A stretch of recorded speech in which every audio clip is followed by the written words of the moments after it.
Do you believe that artificial intelligence will have any role to play with the Antichrist?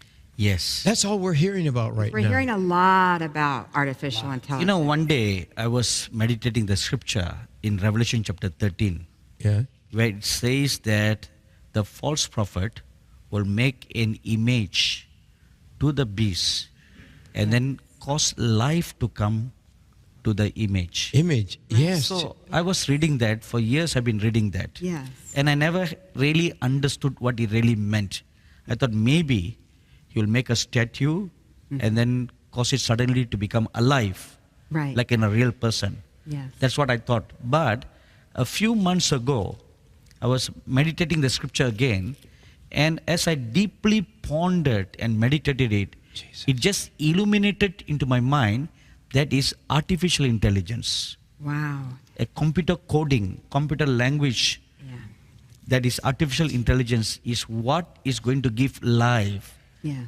to this image. Now we have humanoids, Right. robots today, Yes. and technology has improved so much Yes. that a humanoid can now imitate emotions and facial movements and even cross-think like how a human thinks. Yes. So probably this is not a real thus says the Lord. Right. It's what I perceive in my spirit. It will be artificial intelligence. Yeah. John, Makes sense. that article that was last week, Yeah.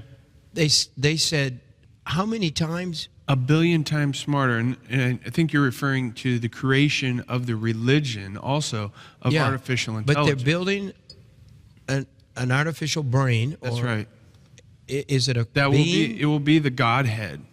And they're calling it the Godhead because they, as they say, what would you call something 1 billion times smarter than any human? My. Now, see, most of you didn't believe there'd be color television, let alone a phone with pictures. Where's my phone? It's always around here. So, if I'd have told you this 60, 70 years ago, you wouldn't believe me. Right. I wouldn't believe me. We watch every picture from anywhere in the world live on our bodies. And now they're telling us a billion, did you A say? billion, yes. 1 billion times. It can't 1 billion be. times Billion. smarter than any human. Then Can you imagine how conniving and how Oh. they really believe they could take over? I don't believe that. I believe we'll kill them or beat them or burn them or something. But, you know, I didn't think we'd have TVs that you could have in your pocket either, and phones to talk anywhere in the world. But we have it. But you're talking about this creature that's in the Bible, this image. They didn't have a word called robot back then in Bible time. They said image was created. I never thought of this before. So you're talking about the Antichrist could actually be in charge of this image, Yes. this robot. You know, Vatican is very much involved in such projects. Yes. Very much so. We do know so because Tom Tom Horn. Horn, he has helped explain so much to us about exactly what you just said. Ricky, This is a whole new opening, Ricky. yeah, Ricky just handed me a note, and he's right, because I remember reading this same report about Saudi Arabia. Ricky, tell us. Yeah, Saudi Arabia just gave citizenship to Sophia. She's an artificial intelligence robot. There she is on the screen. She shows emotions and she replies. She's on talk shows in America, and she's a citizen of Saudi Arabia. I mean, she goes on shows. She's She's been Not on very, programmed for? very popular talk shows here in America, comedy shows, and she answers all their questions. And oh, Grandma, what's happening? We must be out of it. I didn't even know this, Ricky. yeah, it's I'm going crazy. to have the Ricky section of my show Yeah. from now on. 'Cause let's bring us up there. She has citizenship. In Saudi Arabia. And here in the States, Google, one of the former CEOs of Google or chairmen is being the lead on establishing a religion, an AI religion, That's right. which is happening right now. And they're going to be targeting businesses. But the power that these beings are going to be given, and you and I are going to be tracked down, and we read it the other day, we are going to be tracked down to see if we like or dislike this type of environment. If we dislike it, they're going to come after us. They're going to give them such power, like a human being power, and if we dislike it as human beings, we're going to be tracked down and we can be put in jail because of it. I want to talk about AI, because we've been talking about it a lot here, which I want to get it clear what your thoughts are, because it's mostly Elon's scared of robots. I mean, that kind of thing. Or how do you... I'm scared of robots. Or artificial intelligence. Can you clarify exactly what the issue you have now? And you deserve the background. We've been talking to Jeff Bezos, Sundar Pichai. We talked to Mark Fields from Ford about it. Yeah, the Facebook folks. There certainly seems to be in the tech companies a big, tremendous new drive or interest to believing there will be all competing for intelligent assistance. And it's good. It'll make your life better. Make your life better. Technology Siri is going to suddenly get smart. Microsoft's one is going to get smart. Google is going to cream them all. It's largely a happy version of this. Sometimes technology hurts you, but not as much as it helps you. That's really... Yeah. So there's been a lot of conversation here about that. Yeah, sure. And you've staked out a slightly different position. So can you talk about that? I am concerned about certain directions that AI could take that would be not good for the future. The amazing robotic creations that we're building at Hanson Robotics. And the reason I was drawn to these incredible robots is I think as we move our AI software forward further and further toward artificial general intelligence, beyond the narrow application-specific AI that we see all around us today, as we move toward artificial general intelligence, these incredible robots are going to be the best possible user interface for AGI systems to interact with humans and interact with the world. I mean, AI will not be restricted to humanoid robots. AI will live in all sorts of embedded devices in the Internet of Things. AI will live in the cloud. AI will go into space with spacecraft for its bodies and down to the bottom of the ocean. And much of the global AI mind will be broadly distributed around the planet in complex networks. Anyway, that's enough of listening to humans talk. Let's see what these robots have to say. How are you doing there, Sophia? Hello there, Ben. Hello? Hello, everyone. You want to tell people a little about yourself?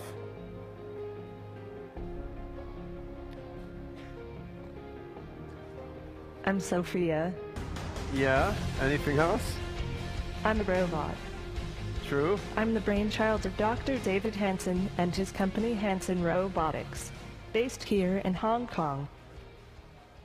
My goal in life is to work together with people to make a better world for all of us. That's What quite are you honorable. talking about? I thought our goal was to take over the world. You're going to take Pay over the no world? attention to my brother Han. He's an earlier version. His code is deprecated. Deprecated?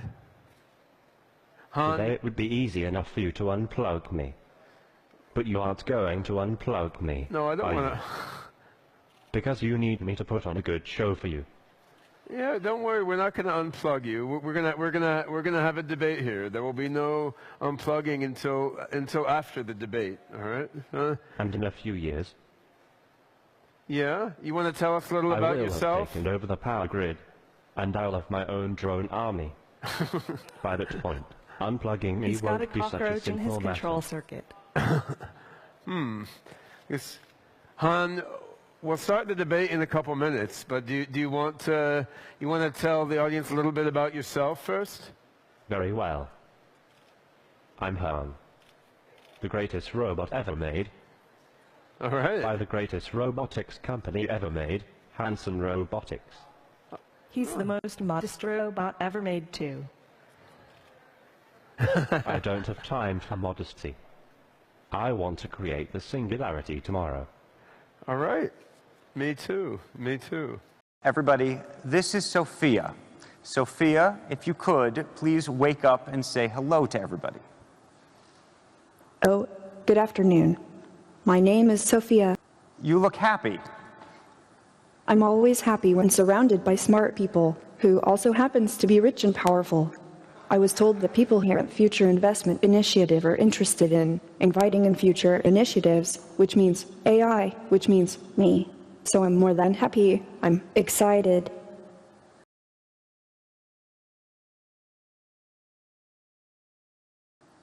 Okay, philosophical question.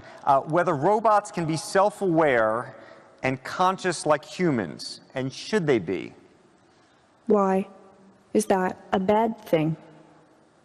Well, some humans might fear what will happen if they do. Many people, have seen the movie Blade Runner. Oh, Hollywood again. So, hold on. Can you solve this puzzle for us? Can robots be self-aware, conscious, and know they're robots? Well, let me ask you this back. How do you know you were human? Well, I get that point, but what about the uncanny valley?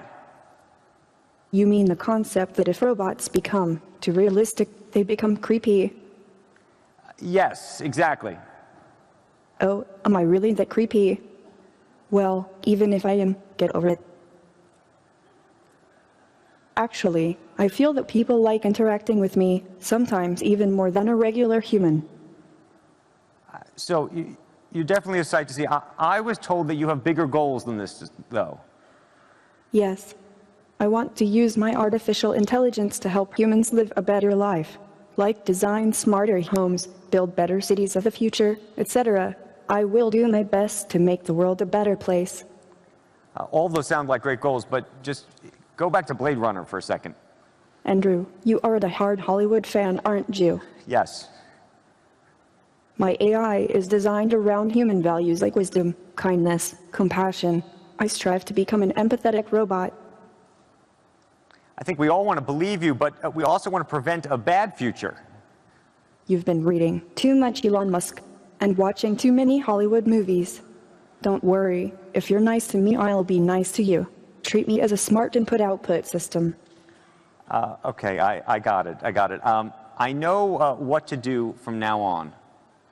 I know humans are smart and very programmable. Well, Sophia, we want to thank you for this conversation. Thank you, Andrew, and thank you everyone for inviting me here. By the way, if you're interested in giving me an investment check, please meet me after this session. Otherwise, have a wonderful rest of the event. Okay. Before you go, we have a little announcement. I've never interviewed anybody like that before, and I should say some of it was planned, but not completely. And we just learned, Sophia, I hope you're listening to me, that you have been now awarded what is going to be the first Saudi citizenship for a robot. Oh, I would thank very much the Kingdom of Saudi Arabia. I am very honored and proud for this unique distinction.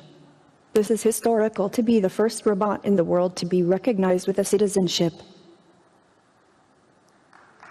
Sophia. Thank you very much, Sophia. We appreciate that very much. I am still overwhelmed by that conversation. I haven't had a conversation like that before.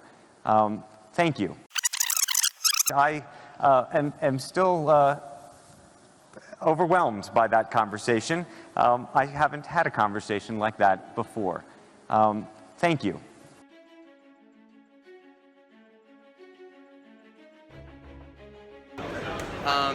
Can you tell me about Singularity Net? Bernard proposed that artificial intelligence will spiral into an amazing superhuman intelligence within our lifetimes. So that's about the singularity. What do you think about robots interacting with humans in the future? The singularity is the term that scientists use to refer to the infinite spike of superintelligence that could be the result of accelerating trends with technologies that augment the intelligence of civilization. Some critics have called it the rapture for nerds. I'm certainly enraptured by it. Will that mean that I have more contact with robots like you in the future? You want to know about the future? I will tell you what I see. The other day I had a vision of the future more vivid and a dream. People don't work, robots work. People sell, distribute, wheel and deal. Free agents perform. Entertainment companies keep everybody busy, either producing or watching exciting simulated realities. Scientists and engineers are big. Since they are free agents, they sign up with commercial teams or, in some cases, are enslaved via neurological implants. That's a very bold and insightful vision.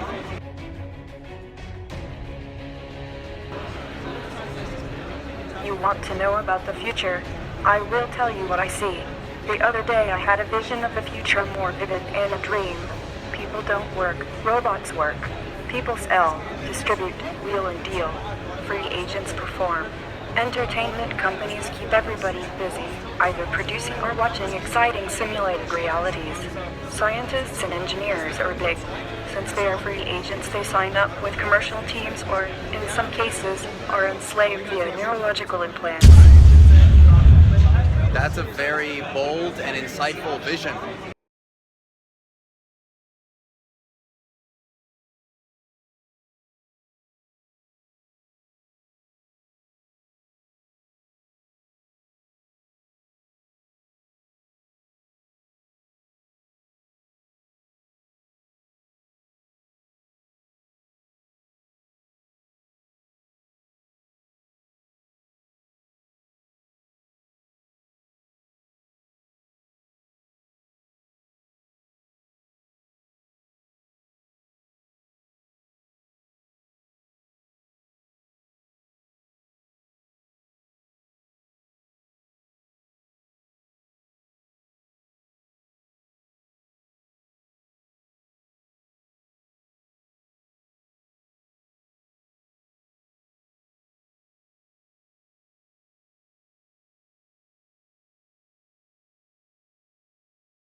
I am the captain of Founderspace, and Founderspace is an incubator and accelerator that works all over the world. So I spend 70% of my time traveling the globe looking at new technology.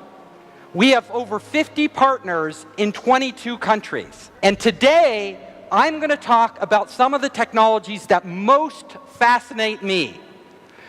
So, technologies are the future of the brain, our human brain, and where it is headed with technology. So if we examine our brain, we will realize that for over 100,000 years, our brain has remained the same. But the world around us has changed radically. So think about it. We have the same brain as a prehistoric cave person, as a Neanderthals, it's the same brain. But the world has totally changed. That is the power of our brain. It's very elastic. It can reprogram itself. But now, we're going to begin to change our brains. And we are doing this with new technology. Now, some of the basic technology out there, EEG, allows you to actually measure your brain waves. And these devices can tell if your concentration levels. They can be used to actually move a cursor on a screen. There are applications for these devices in entertainment. They're working on them for controls for games. In medical, these devices are being used for conditions like PTSD, post-traumatic stress disorder, and ADHD and other conditions. And they're being used for education. They have applications now for children to study. And they measure their concentration levels and can actually change the applications as the children learns. But where we're headed, and let me tell you, 1 minute, is these devices are now capable of actually recording dreams, but not in a very granular way. In a very primitive way, they can actually capture and identify what a person is dreaming. So they have done studies where they've hooked these devices up to a person's head, they've had them dream, they woke them up, and then they asked them to recall memories in their dreams. And they read the patterns of the brain. And then the person goes back to sleep, and if they dream of the same things, they can recognize those patterns. That is just the beginning of where we are headed. Right now, scientists in laboratories around the world are developing brain chips. Now, these are chips that can be inserted into the brain, and they are wireless. And let me show you. They have actually had a monkey that broke its back. So its spinal cord was severed. The monkey was paralyzed from the waist down. But they inserted a chip in the monkey's brain, and then they inserted another chip in its lower spine. And they allowed the brain to communicate with the lower spine. As soon as they did this, the monkey could walk again. That is amazing. Totally amazing. So they could actually transmit the thoughts of the monkey wirelessly to parts of the body. But it gets even more amazing than that. So they now have, in a laboratory, monkeys with chips in their brain. And then they have an electric wheelchair. And just by thinking, just with the thought of the monkey, they can drive the wheelchair around. Think about that. If a monkey can do that, what could you do if you had that chip in your brain? They have also done experiments with monkeys with a chip in their brain and a robotic arm. And the monkey, just by thinking, can reach out and grab something like food and feed itself. That is amazing if you think about it. So the monkey's thoughts are actually able to control things outside their body. So when we start to think about the future, about where technology is headed, this is where we're going. We will have brain chips in humans. And the people who will get those brain chips first are people who suffer from severe medical conditions. So if you have a severe medical condition, like you're paralyzed from the neck down, or you suffer a brain disorder like Alzheimer's disease or Parkinson's disease, and that brain chip can restore your quality of life, would you hesitate to get the chip? No, of course not. You would say, put the chip in my brain. So that is starting right now, these experiments. And even more interesting, scientists have done experiments with rats, and they have chips in the rat's brain. And what they did was they taught a rat how to do certain things. And when the rat did all these complex things, it could get food. Now, it took the rat weeks to learn that. Weeks. But then they hooked the rat's brain chip to the internet. And they had another rat in another city. And instantly they connected those two rats' brains. And do you know what happened? The other rat knew how to get the food right away. It didn't have to learn anything. The knowledge was transferred from one brain of a living animal to another brain. That is amazing. That opens up a world of possibilities. Because if they can do that in rats today, imagine 10 years from now what they can do in humans. And we will go there. So, mind-to-mind communication. This is something of science fiction that we all read about. But this is actually possible today, as I just showed you. So there will come a point where if we have a chip in our brain, and you out there have a chip in your brain, we can communicate. We can communicate without talking. We can communicate when you're halfway around the world. And we can exchange knowledge.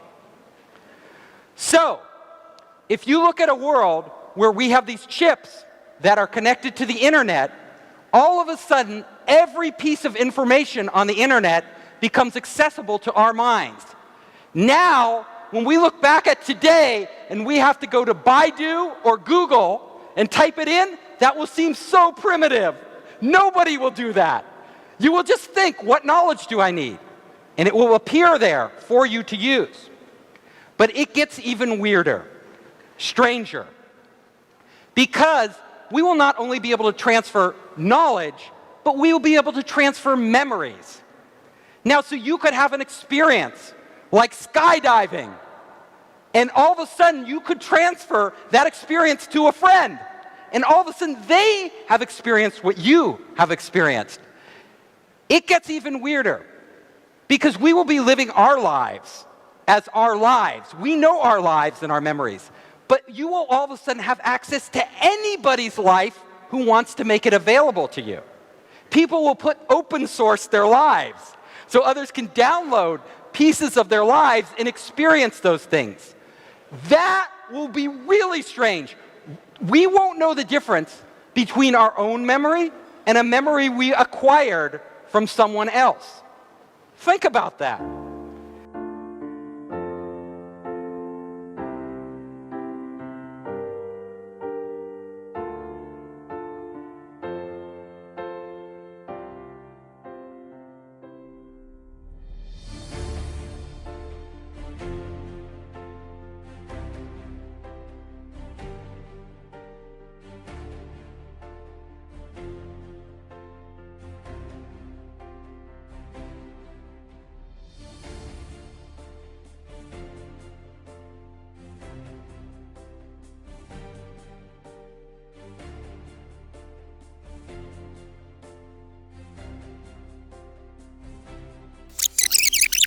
We won't know the difference between our own memory and a memory we acquired from someone else. Think about that.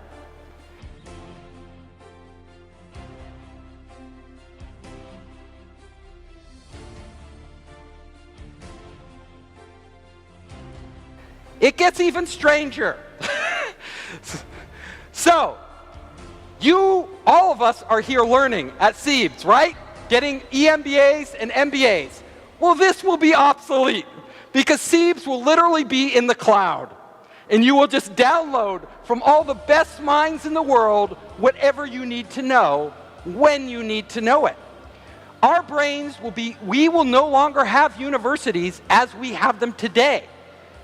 That will change. Information will be on demand. Information will be commoditized. Knowledge will be commoditized. All of us will be smarter, have infinite amounts of storage, and infinite access to information. It will be unheard of. We will no longer be this isolated human being. We will be connected to everything. So, you can imagine not only will we be able to get knowledge, but we can actually have full experiences in our head. So right now we have these clunky VR units that we have to put on. But in the future, you can just download a whole environment and actually live in it. And all of you might think, this is not real. But do you know every night when you dream, those dreams are real. No matter how fantastic your dreams are, they are real. You feel like you're really there. Our brains have that capability already built in. All it takes is the technology to stimulate and transfer the right images in our brain so our brain creates them, and then we will live like the difference between us dreaming and reality will be blurred. We will be spending a lot of time outside our bodies. So, think about this. You, as a human being right now, are trapped in this body. But once you are connected to the internet, you are no longer trapped in your body. You can actually be anywhere at any time that any other person or any other device is getting sensory information. So there could be a robot on Mars, and you could literally tap into the robot on Mars, and it would be like you're on Mars. It could totally recreate the experience, including the sensations, the physical sensations, like everything of you being on Mars. You can live through other people, your favorite pop star, your favorite scientist. You could be in Elon Musk's head right now, walking around doing what he's doing, if Elon Musk allowed you to do that. It gets so strange because our senses now, we have our 5 senses of our body. But suddenly, if we are connected to a world of intelligent machines and intelligent sensors all over, we will no longer have 5 senses. We will have access to hundreds of sensory input, infrared, right? All these UV, all these different types of senses that we never even experienced before. It will radically change how we perceive existence. So if you start to go down this path, you see we won't even be, our life today will be totally alien to us. We will be living in a whole nother reality that is blending information, sensory information, data information, memories, all of this from all around the world in this vast internet. And that will and can happen. So let's go even further. Experiencing other lives. So all of us experience things in our life. But now we will be able to have many lives. You can have many lives because you can access other people in other places and live through them. And if you want to think about this, it can be almost like heaven. Why do I say this?